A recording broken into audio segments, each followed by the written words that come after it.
أعوذ بالله من الشيطان الرجيم. بسم الله الرحمن الرحيم.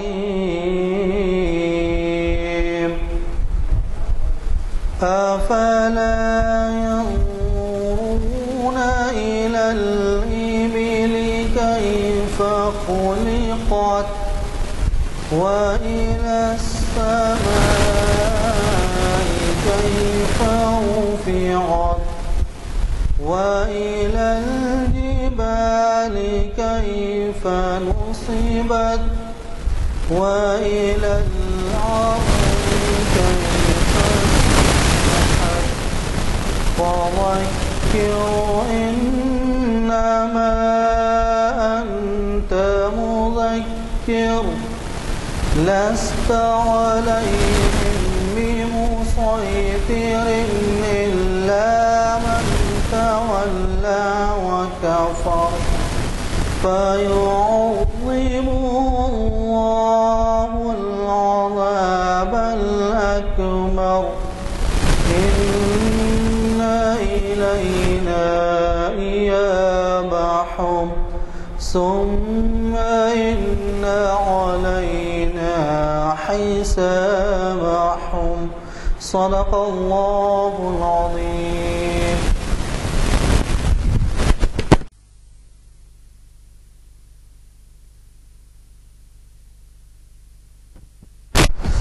کے لیے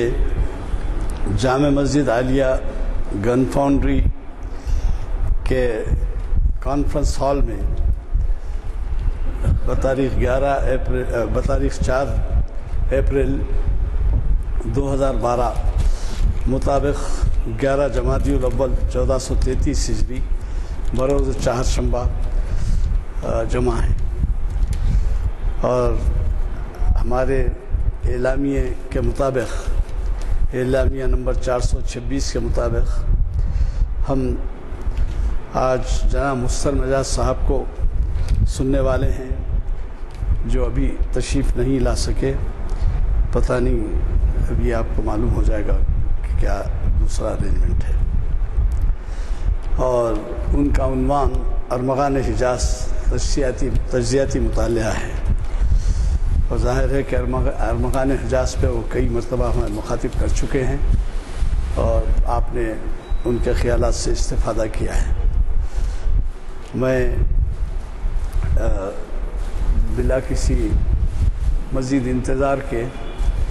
2 باتوں کا ذکر کرنا چاہوں گا. ایک تو یہ کہ شاید پتہ نہیں وہ گھر پہ نہیں ہے اس وقت، اور معلوم نہیں کہ وہ کسی لمحے آ جائیں گے یا کیا ہے. گھر پہ تو یہ کہا گیا ہے کہ وہ شاید نماز کے لیے گئے ہیں، ورنہ انہیں یاد دہانی بھی کی گئی ہے. ویسے اخباروں میں بھی آج اس کا تذکرہ ہے. اگر وہ نہ آئیں تو ہمارے ہاں 2 ایسے اسکالرس یہاں پہ موجود ہیں. مجھے توقع ہے کہ ارمغان حجاز سے ہی صحیح یا کسی اور عنوان سے اقبال کے کلام سے متعلق ہمیں مخاطب کریں گے. میری مراد ڈاکٹر ایم تقی خان صاحب اسکالر اقبالیات سے، اور اسی طرح سے ہمارے امتیاز الدین صاحب سے ہیں. اگر وہ نہ آئیں تو یہ دونوں آپس میں تصفیہ کر کے کوئی ایک عام ٹاپک پہ بھی بول سکتے ہیں یا کوئی، اور اگر ایک ہمیں آدھا گھنٹہ 35 منٹ بھی مخاطب کریں تو وہ کافی ہے. فی الوقت جیسے کہ ہمارا رواج رہا ہے، ہم کلام اقبال کو ترنم سے سنتے ہیں، اور وہ جو ہے امتیاز الدین صاحب ہمیں استفادے کا موقع دیتے ہیں. مناسب ہوگا اگر امتیاز الدین صاحب تشریف لائیں اور وہ ہمیں مخاطب فرمائیں. یہ کون غزل خواں ہے پرسوز و نشاط انگیز، یہ کون غزل خواں ہے پرسوز و نشاط انگیز، اندیشہ دانا کو کرتا ہے جنوں آمیز اندیشہ دانا کو، کرتا ہے جنوں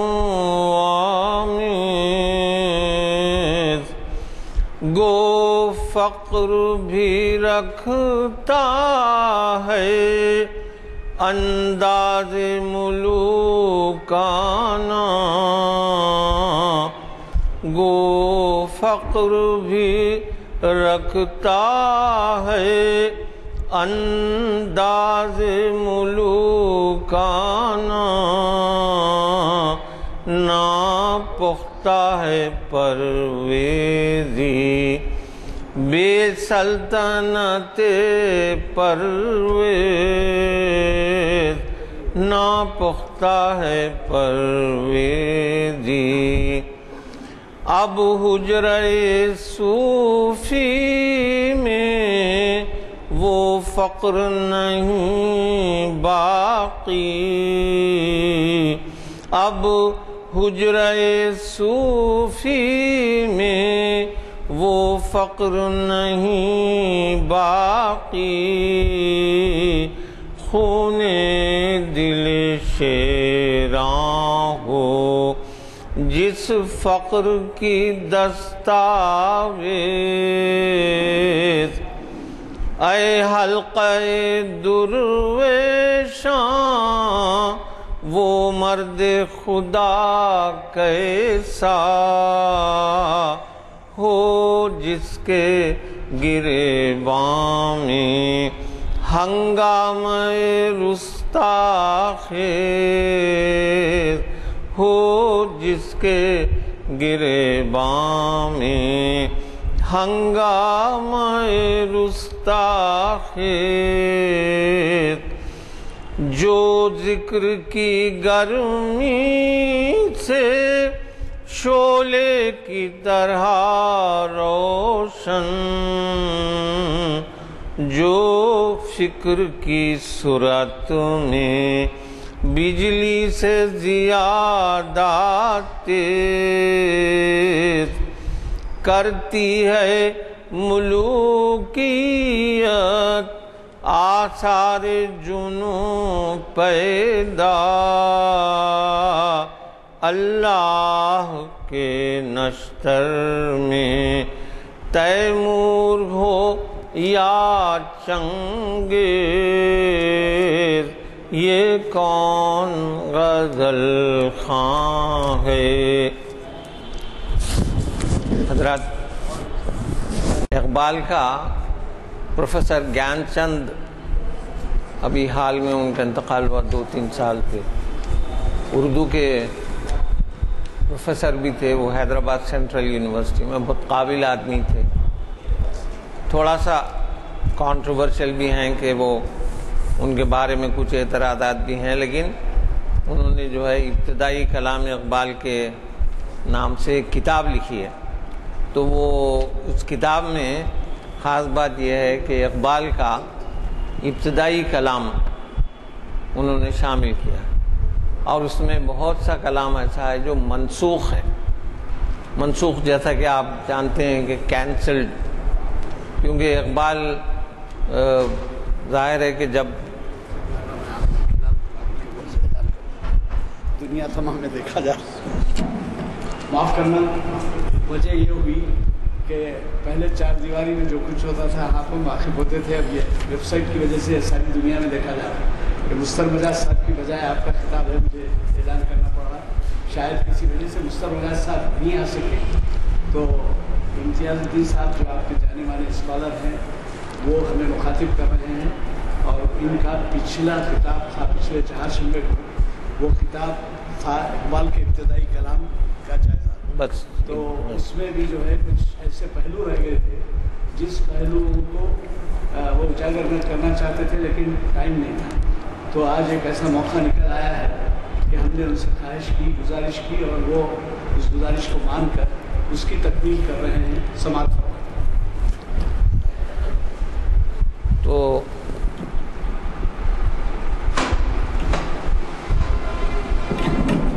بڑے سے بڑا شاعر کیوں نہ ہو، جب تک کہ گویا ایک لحاظ سے ارتقاء کی کیفیت اس کے کلام میں نہ ہو تو کوئی بھی آدمی بڑا شاعر نہیں ہو سکتا۔ تو اسی طرح اقبال بھی وہ پہلے ہی دن سے کوئی علامہ اقبال نہیں بن گئے تھے، تو ظاہر ہے کہ ان کا کلام بھی جو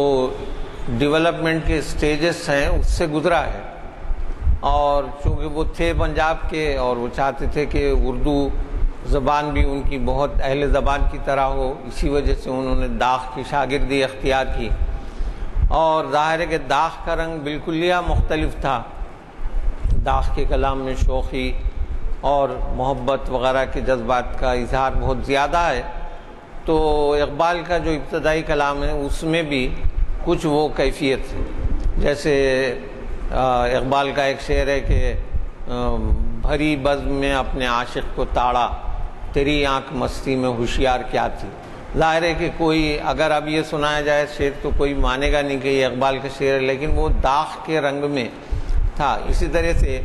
اقبال جو ہے ابتدا میں اپنے کلام کو کسی بیاض میں یا کسی نوٹ بک میں لکھ کے نہیں رکھتے تھے، بلکہ جب کوئی نظم ہوتی تھی تو یا تو ان کے کوئی دوست لے جا کے کہیں چھپا دیتے تھے یا خود وہ بھیج دیتے تھے۔ تو یہی وجہ ہے کہ جب بانگ درا میں انہوں نے یعنی اس کے لیے اردو کلام کی ترتیب کی تو ان کو دشواری پیش آئی، اور اسی طریقے سے جو اقبال کے خیالات تھے وہ بھی آہستہ آہستہ تبدیل ہوتے گئے۔ پہلی بات تو یہ ہے کہ 1908 عیسوی سے پہلے جب وہ لندن سے واپس آئے وہ کچھ پرو برٹش بھی تھے،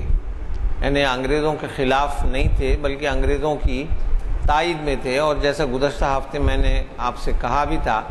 کہ ملکہ وکٹوریہ کے انتقال پہ انہوں نے ایک مرثیہ لکھا تھا، اور بڑا دلسوز مرثیہ، ظاہر ہے کہ جو ملکہ وکٹوریہ پہ لکھنے کے قابل تھا بھی نہیں، لیکن اقبال ظاہر ہے پرگو شاعر تھے اور کوالٹی آف پوئٹری تو بہرحال تھی، تو بہت ہی درد بھرا مرثیہ انہوں نے ملکہ وکٹوریہ پر لکھا۔ لیکن جب ظاہر ہے ان کے خیالات تبدیل ہو گئے اور ان کو احساس ہوا کہ ہندوستان کی جو غلامی ہے وہ انگریزوں کے سبب سے ہے، تو انہوں نے اس مرثیے کو بھی کینسل کر دیا، وہ منسوخ کلام میں تھا، اور لیکن اس کتاب میں وہ مرثیہ بھی شامل ہے اور اس کے کچھ حصے میں نے آپ کو پڑھ کر سنائے تھے۔ لیکن اور اسی طریقے سے وطنیت کے تعلق سے اقبال کے جو خیالات تھے وہ 1910 1912 کے بعد تبدیل ہو گئے۔ پہلا جو ان کا 1903 اور 1905 کے درمیان انہوں نے سارے جہاں سے اچھا ہندوستان ہمارا، یہ جو نیشنل سانگ ہے وہ انہوں نے لکھا، لیکن آگے چل کر ان کے خیالات اتنے زیادہ نیشنلسٹک نہیں رہے، بلکہ ان کا خیال جو ہے ذرا بدل گیا، اور اسلامی طرز پہ گویا کوئی ملک مسلمانوں کا نہیں ہوتا بلکہ ساری خدا کی زمین بنائی ہوئی جو ہے وہ مسلمان کا ملک ہے، اس خیال کے تحت وہ آ گئے۔ تو اور بھی بہت سی تبدیلیاں ان کے خیالات میں پیدا ہوئی، جس کی وجہ سے انہوں نے ایسی نظمیں جو ان کے خیالات سے مطابقت نہیں کھاتی تھیں ترک کر دی، ان کو منسوخ کر دیا۔ اب تحقیق کر کے گیان چند جین نے یہ کتاب تیار کی ہے، اور بہت سے اس میں ایسی نظمیں غزلیں بھی شامل کی ہیں جو اقبال نے نکال دی تھیں، اور ان کی جو اہمیت ہے وہ شاعری کی وجہ سے نہیں ہے بلکہ ایک طرح سا ہسٹورک پرسپیکٹیو آپ کہہ سکتے ہیں کہ ایک بڑا شاعر کن کن ادوار سے گزر کے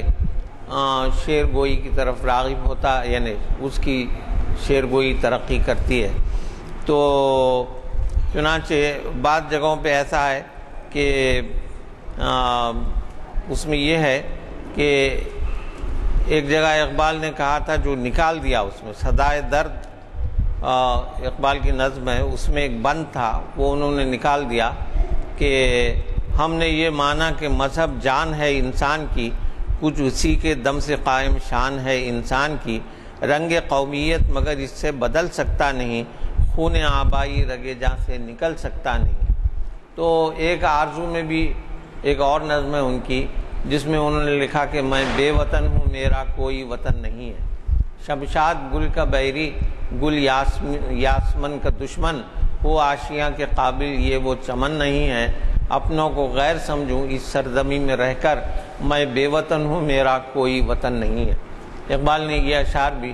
اپنے کلام سے منسوخ کر دیے چونکہ ان کے خیالات میں تبدیلی آ گئی تھی، اور اس طرح سے جیسے بعض چیزوں ہیں، بعض ایسی نظمیں ہیں جس کے نام انہوں نے بدل دیے، جیسے بانگ درا میں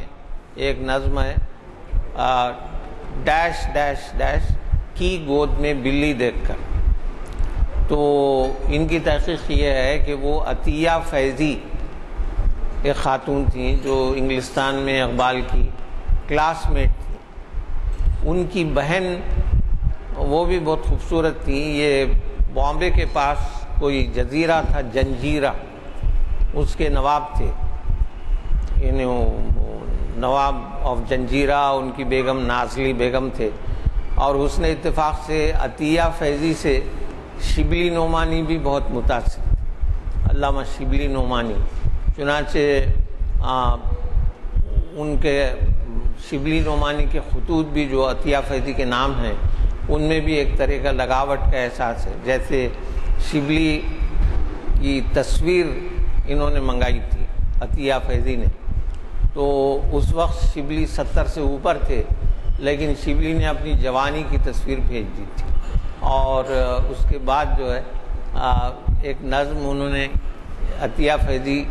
کے نام لکھی تھی کہ ایک بار وہ لکھنؤ آ کے گئی تھی، تو اس کے بعد کہ عطیہ تم کو یاد لکھنؤ ہوگی تو کیا ہوگی، لیکن ظاہر ہے کہ شبلی بہت بڑے بزرگ بھی تھے اور بڑے بڑے کارنامے ہیں ان کے، اور یہ برسبیل تذکرہ شبلی کا ذکر آ گیا تو عطیہ فیضی کی جو شادی ہوئی تھی وہ ایک پارسی شخص سے ہوئی، اور پارسی شخص شادی سے پہلے مسلمان ہو گیا تھا، تو عطیہ فیضی کی شادی پر انہوں نے مبارکباد کا ایک شعر لکھا تھا شبلی نعمانی نے کہ بتان ہند کافر کر لیا کرتے تھے مسلم کو، بتان ہند کافر کر لیا کرتے تھے مسلم کو، عطیہ کی بدولت آج ایک کافر مسلمان ہے۔ تو اس طرح تو اقبال تو ظاہر ہے کہ کلاس میٹ تھے عطیہ فیضی کے، تو وہ ان سے بہت متاثر تھے۔ تو یہ ایک بات یہ ہو گئی۔ تو وہ نظم جو ہے وہ عطیہ فیضی کی بہن کے نام پر ہے، اور اسی طرح پھول کا تحفہ وصول ہونے پر ایک نظم اقبال کی وہ عطیہ فیضی پر ہے، اور بعض فرمائش کے طور پہ اقبال نے نظمیں کہی تھیں، وہ ظاہر ہے کہ ان کے کلام میں نہیں ہے، کہ ایک صاحب تھے اقبال کے بچپن کے دوست، ان کا نام تھا تقی، تو انہوں نے جو ہے کچھ کبوتر بازی کا اس زمانے میں بہت شوق تھا، فرصت تھی لوگوں کو تو کبوتر بازی ایک ریگولر ہیبٹ تھی، تو ایک انہوں نے فرمائش کی کہ میرے کبوتروں پہ ایک قطعہ لکھی ہے، تو اقبال نے یہ قطعہ لکھا تھا کہ دل میں آئی جو تقی کے تو کبوتر پالے،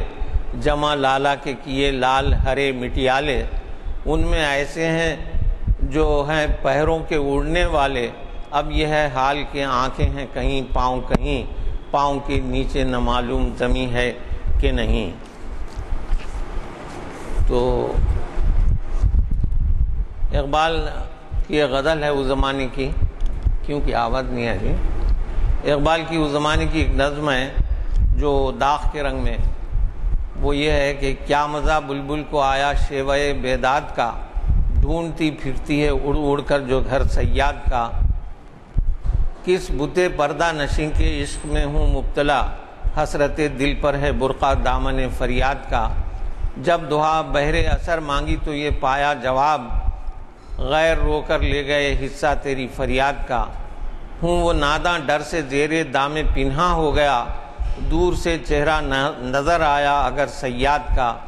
سن کے اس کو بے رخی سے بھاگ جاتا ہے مدام، کیا اثر معشوق ہے دل تیری فریاد کا، شرم آئی جب میری رگ میں لہو نکلا نہ کچھ، آب میں ہے غرق گویا نیشتر فساد کا، قمریوں نے باغ میں دیکھا اس خوش قد کو، کیا ہے چھری ان کے لیے پتہ ہر ایک شمشاد کا، بھول جاتے ہیں بھول جاتے میں مجھے سب یار کے جور و ستم، بھول جاتے ہیں مجھے سب یار کے جور و ستم، میں تو دیوانہ ہوں اے اقبال تیری یاد کا۔ تو یہ ظاہر ہے کہ یہ اقبال کی رنگ کی نہیں ہیں، لیکن اس زمانے کی غزلیں ہیں جو انہوں نے منسوخ کر دی تھیں۔ البتہ جو اقبال کا مشہور شعر ہے جس سے نوجوانی میں وہ بہت ان کی عزت میں اضافہ ہوا، وہ یہ تھا کہ وہ 20-22 سال کے سن میں وہ ایک مشاعرے میں انہوں نے یہ غزل پڑھی تھی، جس کا ایک شعر تھا کہ موتی سمجھ کے شان کریمی نے چن لیے، قطرے جو تھے میرے عرق انفعال کے۔ تو ارشد گورگانی اس وقت کے بہت بڑے استاد تھے، تو وہ بے اختیار واہ واہ کہہ اٹھے اور بولے میاں اقبال اس عمر میں، اور یہ شعر یہ پہلا موقع تھا کہ لاہور کے باذوق لوگوں کو اس نوجوان اور ہونہار شاعر سے شناسائی ہوئی۔ تو یہ ہے کہ ایک چھوٹا سا واقعہ ہے کہ حکیم احمد شجاع نے لکھا ہے کہ ان کے والد حکیم شجاع الدین نے لاہور میں ایک اردو مشاعرے کی بنیاد ڈالی۔ یہ مشاعرہ ہر ہفتے حکیم امین الدین کے مکان پر منعقد ہوتا تھا۔ اس میں جو کلام پڑھا جاتا تھا وہ مشاعرے کے گلدستے، پہلے یہ ہوتا تھا کہ ریگولر نیوز میگزینس وغیرہ تو چھپتے نہیں تھے، جب کوئی بڑا مشاعرہ ہوتا تھا تو تمام شاعروں کا کلام جمع کر کے اس کو ایک کتابی شکل میں چھاپتے تھے، اس کو بولتے تھے گلدستہ۔ ابھی حال تک بھی جو دہلی کلاتھ ملز کے سالانہ مشاعرے ہوتے تھے تو پورے شعراء کا کلام چھپتا تھا ایک کتابچے میں، اس کو بولتے تھے گلدستہ۔ تو اس گلدستے میں یہ اقبال کی عرق انفعال والی غزل تھی، اور ایک اور غزل بھی تھی جس میں داغ سخناں والی غزل اقبال نے کہی تھی، کہ جس میں اپنے آپ کو ان کے شاگرد ہونے پر گویا فخر کیا تھا۔ اور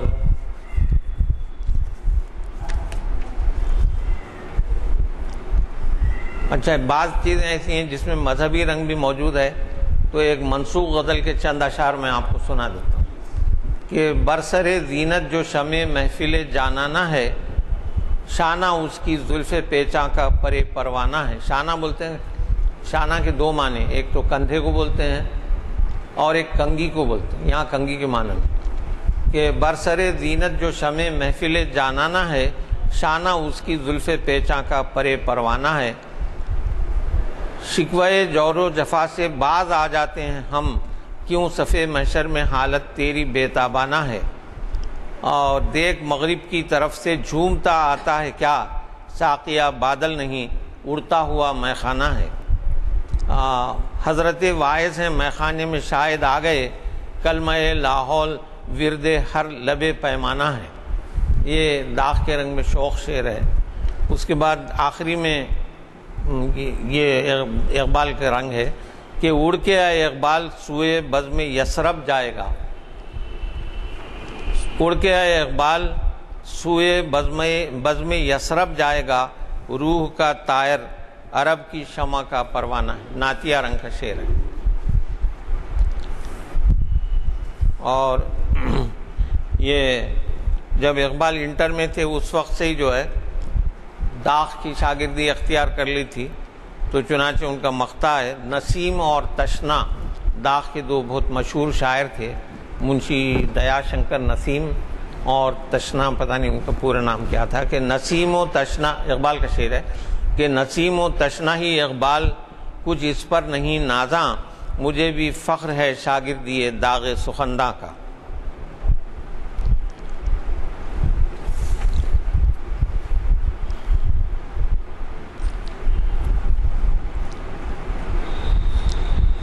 اور اقبال کو کچھ اپنے کشمیری نژاد ہونے کا بھی، ان کا اوریجن کشمیر سے تھا، تو وہ اس کا بھی وہ بڑا ناز تھا، چنانچہ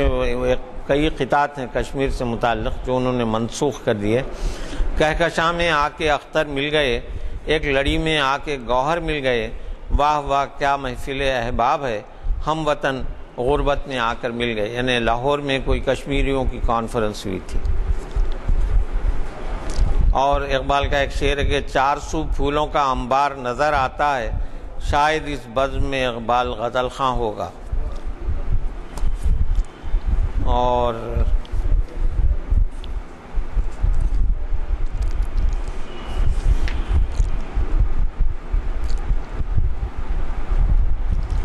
یہ اقبال کی جو پہلی شادی ہوئی جس کے بعد انہوں نے اپنی پہلی بیوی کو طلاق دی تھی تو وہ ایک گجراتی خاتون تھی. تو ان کے والد ڈاکٹر تھے لیکن یہ خاتون جو تھیں پڑھی لکھی نہیں تھیں تو اقبال سے ان کی بنی نہیں. لیکن شادی کے فوری بعد جو اقبال نے کچھ غزلیں کہی تھیں ان میں گویا اپنی شادی کا ذکر تھا. یہ غزل یہ ہے کہ کام بلبل نے کیا ہے مانی و بہزاد کا، برگ گل پر اس نے فوٹو لے لیا سیاد کا. تو اب ورنہ عام طور پہ اقبال اس طرح فوٹو کا لفظ اردو میں استعمال نہیں کرتے تھے. اس میں یہ ہے کہ ہو گیا اقبال قیدی محفل گجرات کا، یعنی ان کی بیوی گجراتی تھے. ہو گیا اقبال قیدی محفل گجرات کا، کام کیا اخلاق کرتے ہیں مگر سیاد کا.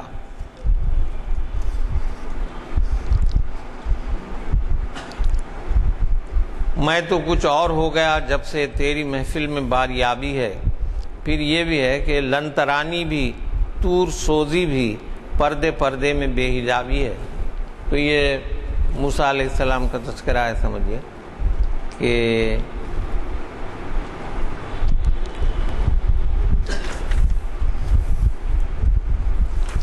میں آپ کو وہ نظم ایک بار پھر سنانا چاہوں گا. اچھا، دوسری نظم ہے نالہ یتیم، جس کا میں نے پچھلی بار بھی ذکر کیا تھا. اس کو اقبال نے منسوخ کر دیا تھا. یہ پنجاب میں ایک انجمن تھی، انجمن حمایت اسلام، وہ یتیموں کی امداد وغیرہ کرتی تھی. تو چندے کی اپیل بھی ہوتی تھی اور اقبال ہر سال اس میں نظم پڑھتے. تو ایک سال اقبال نے جو نظم پڑھی تھی وہ تھی نالہ یتیم، یتیموں کے لیے چندہ جمع کرنے. تو یہ پرسوز نظم ہے. اس کے ایک 2-3 بند میں آپ کو سناؤں گا کہ آب کوثر تشنا کامان محبت کا ہے تو، جس کے ہر قطرے میں 100 موتی ہوں وہ دریا ہے تو. طور پر چشم کلیم اللہ کا تارا ہے تو، مانی یاسین ہے تو، مانی یاسین ہے تو، مفہوم او ادنا ہے تو. اس نے پہچانا نہ تیری ذات پر انوار کو، جو نہ سمجھا احمد بے میم کے اسرار کو. اور دل ربائی میں مثال خندہ مادر ہے تو، مثل آواز پدر شیریں طرز کوثر ہے تو. جس سے تاج عرش کو زینت ہو وہ گوہر ہے تو، از پہ تقدیر عالم صورت اختر ہے تو. زیب حسن محفل اشراف عالم تو ہوا، تھی مؤخر گرچہ آمد پر مقدم تو ہوا. دوپہر کی آگ میں وقت درو دہقان پر، ہے پسینے سے نمایاں مہر تاباں کا اثر. جھلکیاں امید کی آتی ہیں چہرے پر نظر، کاٹ لیتا ہے مگر جس وقت محنت کا ثمر. یا محمد کہہ کے اٹھتا ہے وہ اپنے کام سے، ہائے کیا تسکین اسے ملتی ہے تیرے نام سے.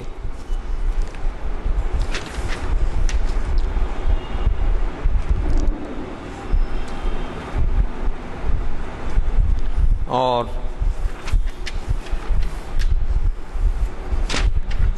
اسی طرح وہ نظم میں آپ کو سنانا چاہوں گا جو میں نے کہا کوئین وکٹوریہ کے مرنے پہ جو ان کا مرثیہ تھا اقبال کا.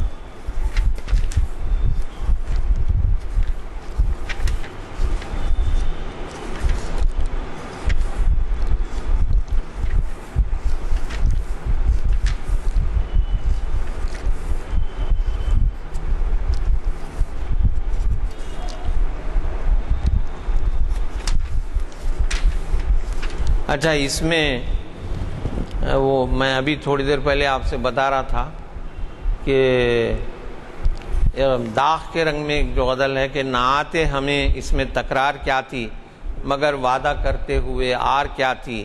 تمہارے پیامی نے سب راز کھولا، خطا اس میں بندے کی سرکار کیا تھی؟ بھری بزم میں اپنے عاشق کو تاڑا، تیری آنکھ مستی میں ہوشیار کیا تھی؟ تأمل تو تھا ان کو آنے میں قاصد، مگر یہ بتا طرز انکار کیا تھی؟ کھینچے خود بخود جانب طور موسیٰ، کشش تیری اے شوق دیدار کیا تھی؟ کوئی یوں گیا ہے ادھر سے نکل کر، قیامت تھی بجلی تھی رفتار کیا تھی؟ نہ چھوڑا کبھی بے وفائی نے تم کو، میری طرح یہ بھی وفادار کیا تھی؟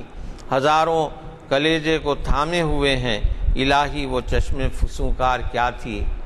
کیا مغفرت نے تڑپ کر بغل میں، لیا مغفرت نے تڑپ کر بغل میں، کرامت تھی شرم گنہگار کیا تھی؟ سلیقہ نہ تھا بات کرنے کا تم کو، مجھے یاد ہے میری سرکار کیا تھی؟ کہیں ذکر رہتا ہے اقبال تیرا، پوچھتا کوئی تیری گفتار کیا تھی؟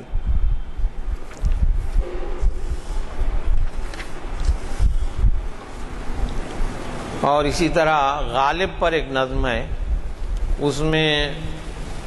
ویسے تو یہ نظم اس میں بھی ہے بانگ درا میں، لیکن اس کے بعد حصے اقبال نے بانگ درا میں سے نکال دیے، جیسے نطق کو 100 ناز ہیں تیرے لب اعجاز پر، محو حیرت ہے ثریا رفت پرواز پر، شاہد مضمون تصدق ہے تیرے انداز پر، خندہ زن ہے غنچۂ دلی گل شیراز پر، آہ تو اجڑی ہوئی دلی میں آرامیدہ ہے، گلشن ویمر میں تیرا ہمنوا خوابیدہ ہے۔ تو یہ ویمر میں گوئٹے کی قبر ہے، تو اقبال نے گویا گوئٹے کو جرمن پوئٹ ویمر سے گویا ایکویٹ کیا ہے۔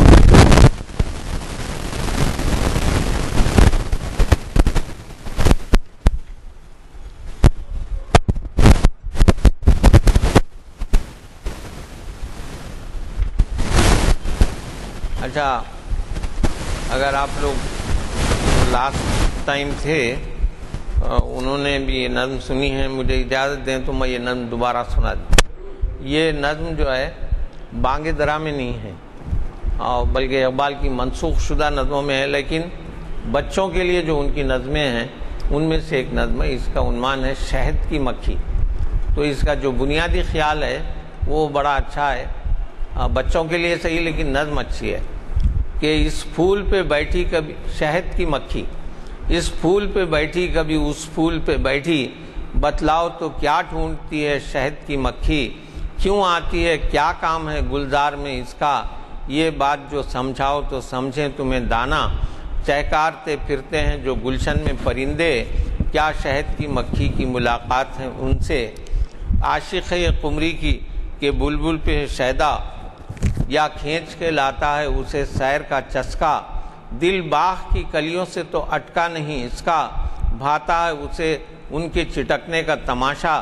سبزے سے ہے کچھ کام کے مطلب ہے صبا سے، یا پیار ہے گلشن کے پرندوں کی صدا سے، بھاتا ہے اسے پھول پہ بلبل کا چہکنا، یا سرف پہ بیٹھے ہوئے قمری کا یہ گانا، پیغام کوئی لاتی ہے بلبل کی زبانی، یا کہتی ہے یہ پھول کے کانوں میں کہانی، کیوں باغ میں آتی ہے یہ بتلاؤ تو جانے، کیا کہنے کو آتی ہے یہ سمجھاؤ تو جانے، بے وجہ تو آخر کوئی آنا نہیں اس کا، ہوشیار ہے مکھی اسے غافل نہ سمجھنا، بے سود نہیں باغ میں اس شوق سے اڑنا، کچھ کھیل میں یہ وقت گنواتی نہیں اپنا، کرتی نہیں کچھ کام اگر عقل تمہاری، ہم تم کو بتاتے ہیں سنو بات ہماری، کہتے ہیں جسے شہد وہ ایک طرح کا رس ہے، آوارہ اسی چیز کی خاطر یہ مگس ہے، مگس بولتے ہیں شہد کی مکھی کو،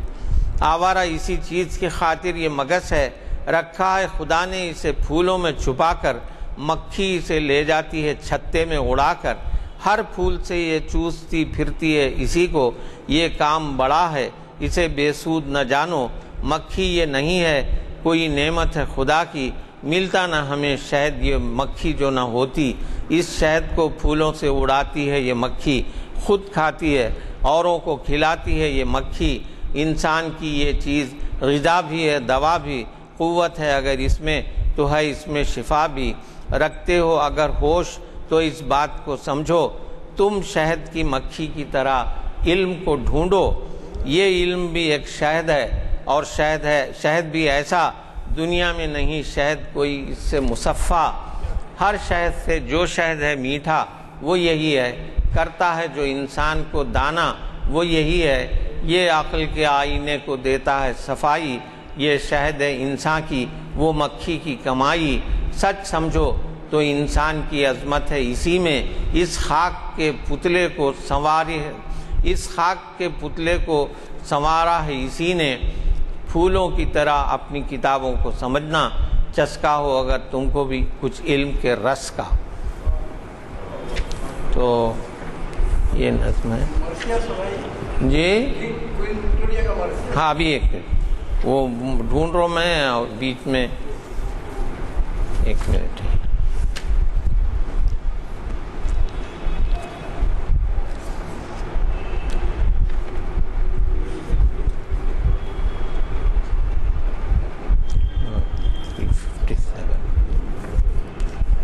یہ جو مرثیہ ہے، اچھا میں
دن جو ہے وہ عید کا دن تھا، تو اور کوئین وکٹوریہ بھی بہت لانگسٹ اس کا رین رہا، یعنی ایون جو غدر 1857 کا ہوا اس وقت بھی کوئین وکٹوریہ ہی ملکہ تھی برطانیہ۔ تو ظاہر ہے کہ جو ہندوستانی ہیں ان کے دل میں کوئی خاص عزت کوئین وکٹوریہ کی ہونی نہیں چاہیے، لیکن اقبال بہت زیادہ اس سے متاثر ہوئے یا ان کے خیالات ایسے تھے۔ تو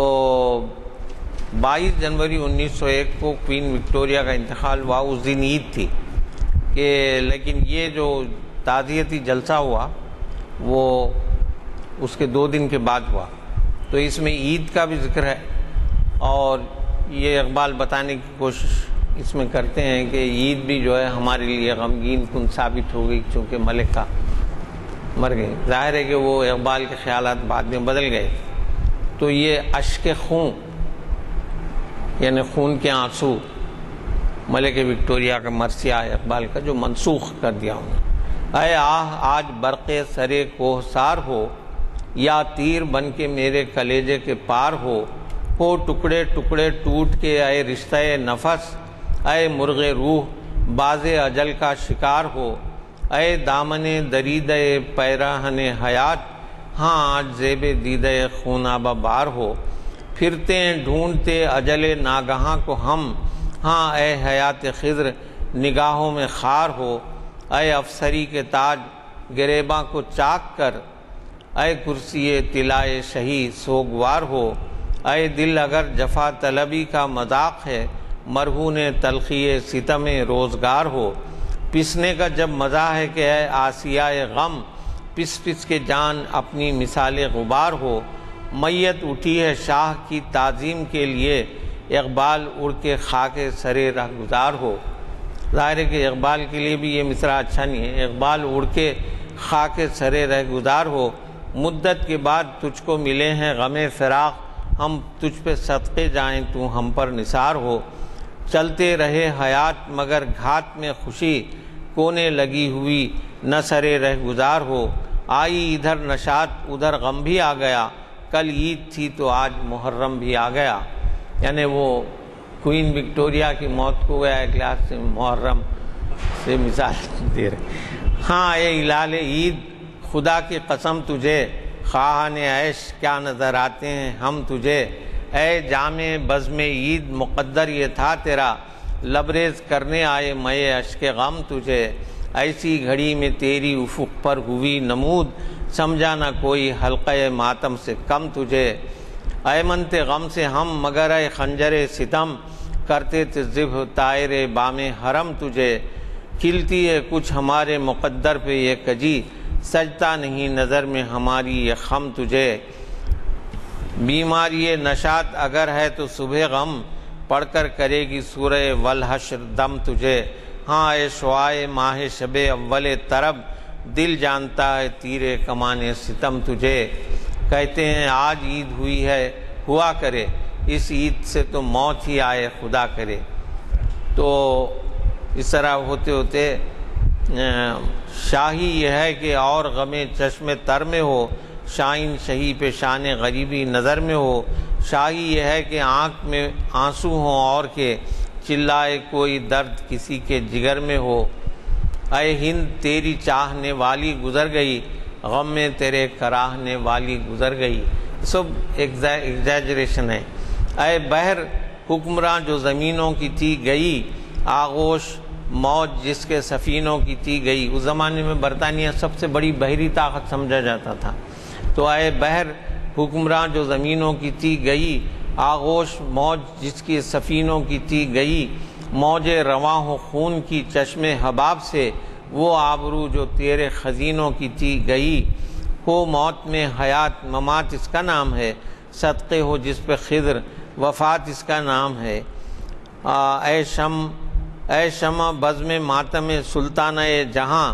کیا تھی جھلک تیری کہ ثریا تلک گئی. ماتم بھی وہ دیا کہ ہزاروں میں ایک ہے آنکھ اپنی انتخاب فلک پر پھڑک گئی. لالی افق پہ آنکھ نے دیکھی جو شام عید ایک بات تھی کہ خون جگر کو کھٹک گئی. اور اس کے بعد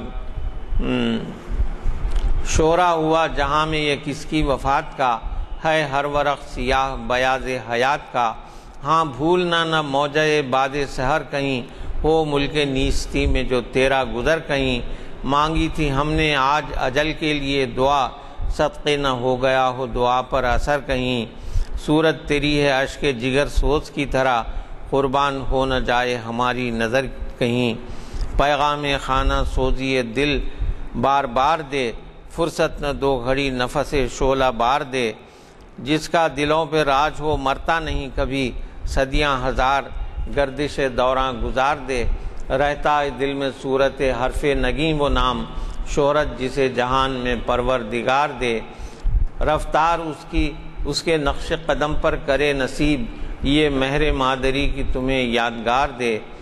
پژمردہ کر گئی ہے جو باد خزاں تجھے صد نو بہار ناز تجھے روزگار دے. مرحوم کے نصیب ثواب جزیل ہو ہاتھوں میں اپنے دامن صبر جمیل ہو.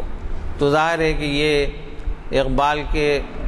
مزاج کے بالکل خلاف ہے بلکہ کسی بھی ہندوستانی شاعر سے ایسی نظم کی توقع بیکار تھی. لیکن اقبال نے اس وقت یہ نظم کہہ دی تھی جو انہوں نے کیا نہیں سر کا خطاب تو بہت بعد میں ملا. تو اب چونکہ سینئر ایڈوکیٹ جناب غلام یحسین صاحب بہت قریب آ گئے ہیں تو وہ میرے لیے سگنل ہے. یوں بھی جو ہے اب میں بھی اس یہ کیا بولتے ہیں اس کو اسٹاپ گیپ ارینجمنٹ سمجھنا چاہیے جو تقریر تھی.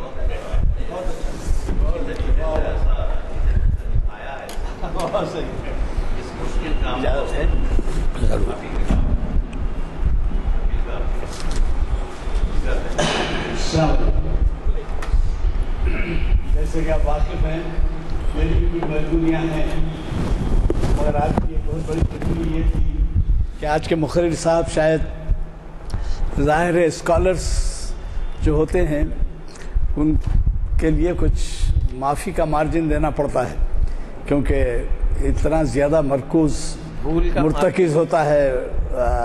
کسی میں بھی یہ مادہ کہ وہ جو ہے بھول بھی اس کے ساتھ ساتھ آ جاتی ہے۔ آپ نے آغاز سے قبل ایک لطیفہ سنایا تو مجھے بھی یہ بھول کے اوپر ایک لطیفہ یاد آیا کہ ایک سائنسداں صاحب، معاف کرنا ڈاکٹر صاحب سے اجازت لے کے بول رہا ہوں،